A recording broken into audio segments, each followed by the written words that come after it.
last night at the DNC, we not only had Obama, we also had the first big speech of Kamala Harris accepting the nomination. So I want to touch on two different parts of this. The first is where Kamala Harris is talking about some of the history that took us to a place where she could be accepting this nomination. Take a look. This week marks the 100th anniversary of the passage of the 19th Amendment, and we celebrate the women who fought for that right. Yet so many of the black women who helped secure that victory were still prohibited from voting long after its ratification. But they were undeterred. Without fanfare or recognition, they organized and testified and rallied and marched and fought, not just for their vote, but for a seat at the table. These women and the generations that followed worked to make democracy and opportunity real in the lives of all of us who followed. They paved the way for the trailblazing leadership of Barack Obama and Hillary Clinton. And these women inspired us to pick up the torch and fight on. Women like Mary Church Terrell, Mary Cloyd Bethune, Fannie Lou Hamer, and Diane Nash, Constance Baker Motley, and the great Shirley Chisholm. We're not often taught their stories, but as Americans, we all stand on their shoulders. Okay, so again, I'll give the caveats just like I did with Obama. Obviously, with Kamala Harris, there are a number of things about her past that I disagree with, and our vision of what needs to happen in the future, obviously different on a few core political issues. That said, I think we can acknowledge that this is obviously a huge thing, and I'm glad that she focused on sort of this long century-plus long road to get there. What did you think of her speech? Yeah, her speech was fine. She's not the most engaging speaker. She's obviously been trained somewhat because I've never seen her smile so much, John. She smiled throughout that entire speech. It was very inviting. I thought she did a great job. She nailed the speech. It's tough to just overwhelm people with the speech, but she did a good job. Let me say this about her candidacy because I didn't think she would be the number one pick. She was definitely in my top three because she does have some issues with criminal justice reform, her record as a prosecutor. I thought those would be more problematic. Now, here's what they're doing with Senator Harris.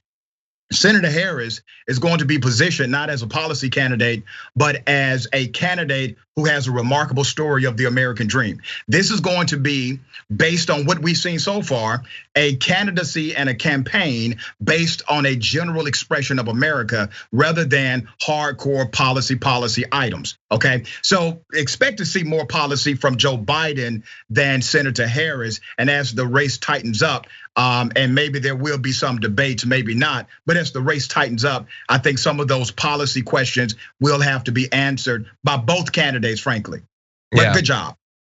Yeah, I thought it was perfectly fine. I think that she's a slightly better than average speaker for a politician. I mean, I'm so used to like, the Amy Klobuchars and the Ted Cruz. She's better than that. She's no Obama, but who is honestly, other than like AOC, or Bernie has some good speeches too, obviously.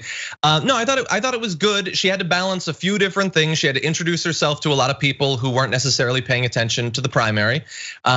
She had to talk about why Biden needed to be elected, while also do a little bit of attacking Donald Trump as well. On the attacking front, actually, why don't we turn to this short video and then we'll give some more commentary about the speech as a whole. I have fought for children and survivors of sexual assault. I fought against transnational criminal organizations. I took on the biggest banks and helped take down one of the biggest for-profit colleges. I know a predator when I see one. That's a good line. Now she didn't that wasn't launching into a minute-long section about Trump being a predator, but she said it, and we could probably. She made the point. The slick shade was noticed. Exactly. Now that said, in terms of I try to be, obviously I'm a cynic and I'm a critic and everything, but giving a speech like this in a big empty room is tough for anyone. And so I give a few bonus points to every speaker because that's a difficult environment. Like you've probably done a lot more public speaking than I have. I've only done a few, but like the thing that makes it easiest is an enthusiastic crowd. And at a convention, you're supposed to have that, but they don't get to have that. So I give them a couple bonus points because they're lacking that to help them out. Yeah, I agree with you. I actually teach, one of the classes I teach at the university is public speaking, and how a big part of public speaking is understanding the response of the audience, that emotional moment where you're looking at facial expressions, you're looking at the eyes rolling or the eyes being attentive, you're looking at smiles, you're looking at laughs. You can't see any of that when you don't have anybody in the room with you, and it's a pre-recorded session. So these are very difficult to pull off. I agree with you. Everyone gets some bonus points for being able to do it, and do it as if there are people in front of them. Yeah, exactly. Yeah, no, I thought that she did a good job. I know a lot of people in the YouTube comments right now are talking about how smiley she was. I think it's a couple different things. One, she's being nominated to be VP. You can be excited about that. She's happy. She's happy. She gets to be happy. Yeah. She does. And she of course has to, as as an outsider, you just have to acknowledge. Every single black woman in America is going to be presented as angry no matter what, in an effort to cast her as someone that you don't have to pay attention to. Yeah, and Trump has already tried that, right? Trump, initially when it was announced, remember he held the press conference and said, oh, she was just the meanest. She was a mean woman. She was so mean to Joe Biden. And he says these things as if people are supposed to believe that he actually cares about Joe Biden and cares that somebody was mean to Joe Biden. What he was doing was creating the genesis of the narrative that will say, oh, she's an angry black woman, something that has been politicized and used to marginalize black women who really, they run circles around some of these white guys in politics. But that is the way they try to marginalize their effort. Exactly. Yeah, and so I have no doubt that at least a part of it is trying to fight back against that.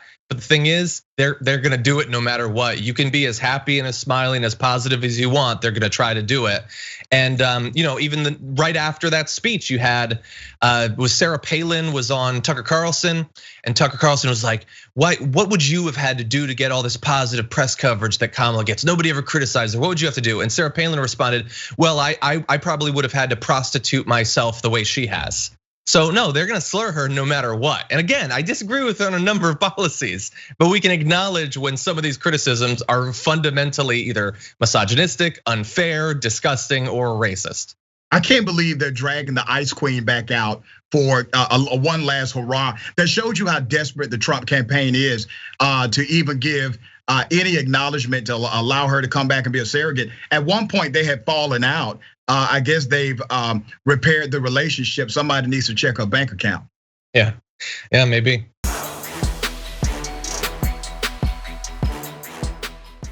Check out the Damage Report podcast each day, wherever you get your podcasts, whether Pocket Casts or Stitcher or iTunes. You can join me as I give you the news and stories you want, with a range of co-hosts and interview guests jumping in on the fun each day. Again, that's the Damage Report, wherever you get your podcasts. And if you get them at iTunes, don't forget to rate and review. Sometimes I'll read them live on the show.